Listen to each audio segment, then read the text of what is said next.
I'm going to do something that you almost never see a game developer do. Admit that we've made some mistakes. We were very ambitious with Red Orchestra 2 and were pushing the envelope of first-person shooter gameplay. But we went too far too fast and shipped a game that had more issues than it should have had. Issues such as performance, bugs, unpolished features, high ping and lag all made it into the initial release. So even though the game had sold well and had won awards like PC Gamer's Multiplayer First-Person Shooter of the Year, we weren't going to be happy until our customers were happy. We had a goal of making a game that was true to the roots of the original Red Orchestra while expanding the player base with more accessibility. What we learned after the launch, though, was that the game was still too hardcore for most casual action gamers, and the hardcore fans of the original game thought it wasn't hardcore enough. So while we had gained some new fans, we hadn't reached all the players that we were trying to reach. We decided to address the issues by first going back to our mod team roots. As we grew from a mod team to a full development studio, a lot of our development happened behind closed doors, hidden away until it was just the right time to tell the press and the world about it.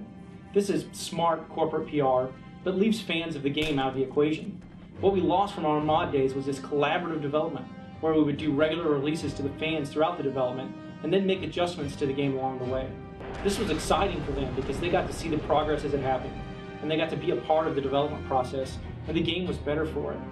So when we went to make the Game of the Year Edition free content pack for Red Orchestra 2, we decided to go back to our roots and do it just like we did as a mod team. We added an open beta, which is available to all owners of Red Orchestra 2. The beta allows us to work closely with the community, taking in their feedback and iterating to provide them with the gameplay experience that they want. For months we've been hard at work on the first free content for Red Orchestra 2, the Game of the Year Edition. The content pack features an amazing new map called Mamia Kurgan, as well as new and modified game modes that bridge the gap between what action gamers are used to and the tactical gameplay in Red Orchestra, as well as modes that cater to fans of the original game. The new level Mamia Kurgan was designed to give players a longer range fighting experience than they were accustomed to. At the same time, the map allows for all sorts of playstyles. With Mamia, the community is going to find an intense map that gives them the freedom to play hardcore.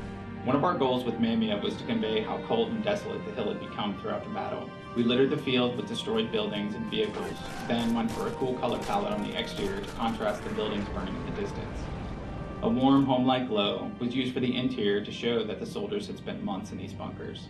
On the content side of things, we added a whole new trench set complete with destructible pillboxes that the community can use in custom maps.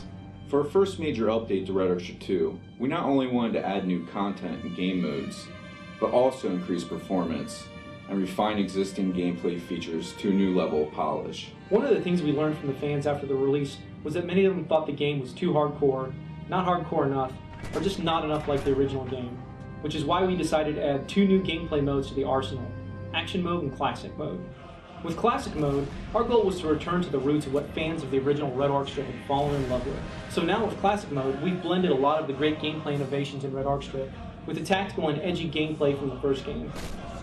With Action Mode, gamers can now experience that Red Orchestra gameplay without having to make such a huge jump from what they are used to, featuring a crosshair, easier aiming and toned down recoil, reduced damage, and less restricted access to a wide range of weaponry. Action Mode is the perfect first step for players into the world of Red Orchestra. We've had a lot of players clamoring for more realism in Red Orchestra 2, so we've made a lot of additions to the realism gameplay mode to ramp up the realism even further. We've enhanced the bullet ballistics to do less damage over distance and when penetrating objects in the world. Players will now stop sprinting when getting shot in the legs, and bandaging now takes much longer in this mode. The effects of suppression from being shot at are greatly increased, with suppressing fire being a much more viable tactic and having a much greater impact on gameplay. These are just a few of the things we've done to enhance the realism of Red Orchestra 2 for the Game of the Year Edition. Beyond additional content and features, the Game of the Year Edition also includes refined and improved gameplay across the board, vehicle improvements, and way better performance and polish. We listened to the community and, based on their feedback, refined and tweaked almost every major feature in the game. Refinement of several gameplay features such as lockdown, overtime, spawn protection, and spawn on squad leader result in a more enjoyable online gameplay experience. In this update, we've added an option for client-side hit detection. This has been one of the community's most requested features. What it allows for is more consistent gunplay across servers regardless of ping for the users. Based on community feedback, we've tuned MGs to be easier to use and more effective at long range. MGs are finally the most devastating infantry weapon in Red Orchestra 2. The tanks have gotten a lot of love for this release, with Tank AI in particular being a big focus. We always wanted the player to have the experience of being inside the tank with their own AI crew, reacting and behaving realistically. We discovered two issues though. The AI's aiming was too darn good and was bullseyeing players at 200 meters. And most players don't like it when their tank just decides to do things they didn't tell it to do. So now AI gunnery has been completely revised to be a bit less accurate than human players, but still useful to play with. We also now have a default mode for tanks that we call player ordered gunnery only.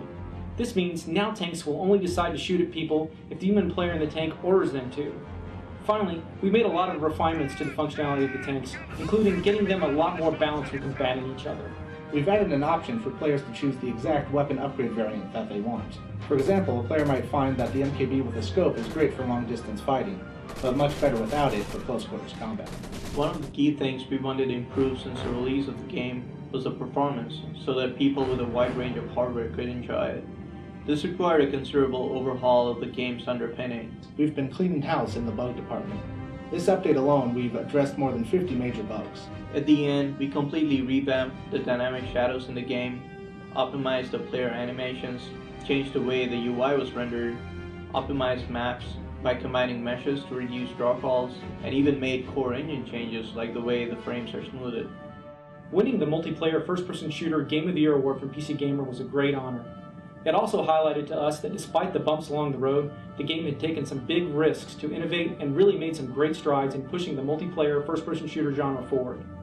And now with the Game of the Year edition, the game is even better. And for the hit World War II history buffs out there, I'll say this. The initial release of Red Orchestra 2 was our Dunkirk. This release will be our Normandy. We've regrouped, and now we're ready for our counterattack. The life of this game is just starting. With more free content packs coming, and a rising storm on the horizon, the game is just getting started.